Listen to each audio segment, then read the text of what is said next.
غزہ میں اسرائیلی وحشت اور بربریت، ہسپتال کے بعد مسجد پر حملہ کر دیا۔ مسجد میں درجنوں بے گھر فلسطینی پناہ لیے ہوئے تھے۔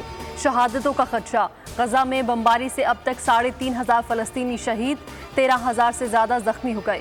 گزشتہ رات ہسپتال پر حملے سے 500 افراد شہید ہو گئے تھے۔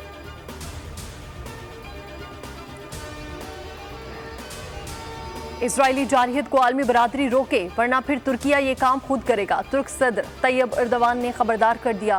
ایرانی صدر رئیسی نے کہا کہ مسلم امہ کا سنگین انتقام اسرائیل کا منتظر ہے۔ ہسپتال پر حملہ اسرائیلی حکمرانی کے خاتمے کا باعث بنے گا۔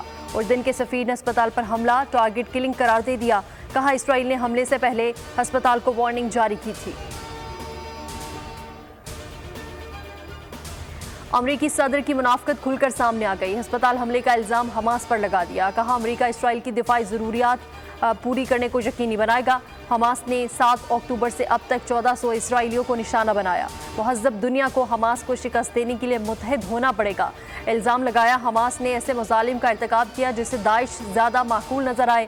حمایت پر اسرائیلی وزیر اعظم نے امریکی صدر کا شکریہ ادا کیا، ایک دوسرے کو گلے بھی لگایا۔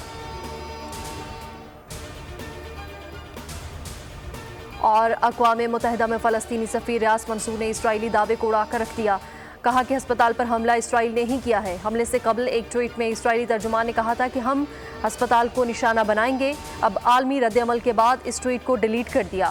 ہمارے پاس اس ٹویٹ کی کاپی موجود ہے۔